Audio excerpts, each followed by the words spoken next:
네, 안녕하십니까. 개혁신당 부대변인 이유원입니다.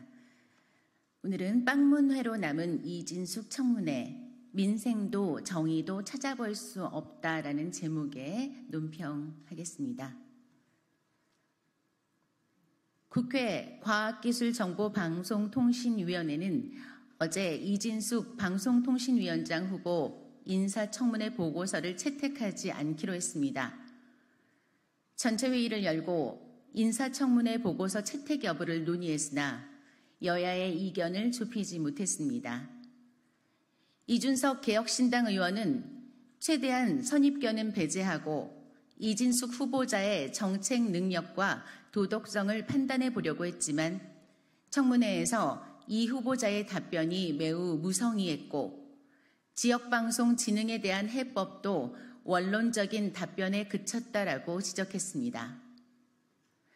과방위는 다음 달 2일 전체 회의를 열고 이 후보자를 불러 법인카드 유용 의혹, 방통위 파행 운영 등에 관한 현안 질의를 열기로 했습니다.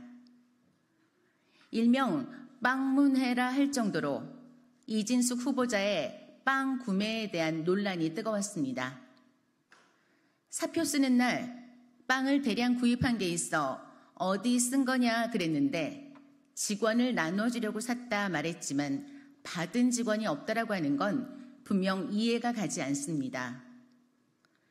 하지만 청문회의 본질인 역량 검증보다는 후보자의 뇌구조 발언 등으로 인신 공격과 무조건 반대를 위한 반대로 보이는 청문회 3.1치를 끌고 나간 민주당 역시 미흡한 부분이 많았습니다. 정책적인 질문과 지속적인 문제 제기를 하면서 이진숙 후보가 앞으로 방통위를 이끌어 나가게 된다면 능력이 있는지 없는지 날카로운 검증을 시도한 당은 개혁신당밖에 없었습니다. 물론 이진숙 후보자의 법인카드 유용 의혹은 윤석열 대통령의 내로남불 행태를 보여줍니다. 윤석열 정부는 업무 추진비 부정사용과 청탁금지법 위반을 이유로 방송통신심의위원장, KBS 이사장, 박문진 이사, EBS 이사장 등을 해촉 해임하거나 수사선상에 올렸습니다. 정권이 바뀔 때마다 법인카드 사용 내역을 과장하거나 꼬투리 잡아 상대편을 쫓아내는 보복의 악순환이 반복되어 왔습니다. 그렇기에 이번 이진숙 후보자의 법인카드 유용 의혹은 그냥 넘어가기 어려운 문제가 아닐 수 없습니다. 빵집 청문회 상황을 자초한 건 이진숙 후보자 본인입니다. 걸프전 종군 기자로 언론인의 참 모습을 보여준 이진숙 기자는 이제 이 후보자의 모습 어디에도 찾아볼 수 없습니다. 같은 사람이 맞나 싶을 정도로 뻔뻔함과 권력 욕만 보여줬습니다.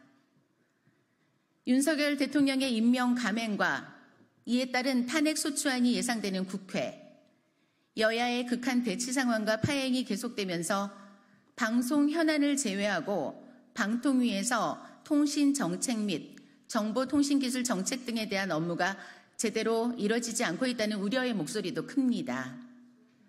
민생도 정의도 찾아볼 수 없는 국회의 모습에 국민은 한숨만 짓습니다. 하루빨리 방통위가 역할과 기능을 되찾아 국민의 삶의 질을 높일 수 있도록 여야 모두 정쟁보다는 민생에 초점을 맞추는데 힘을 모아주시기 바랍니다. 네, 감사합니다.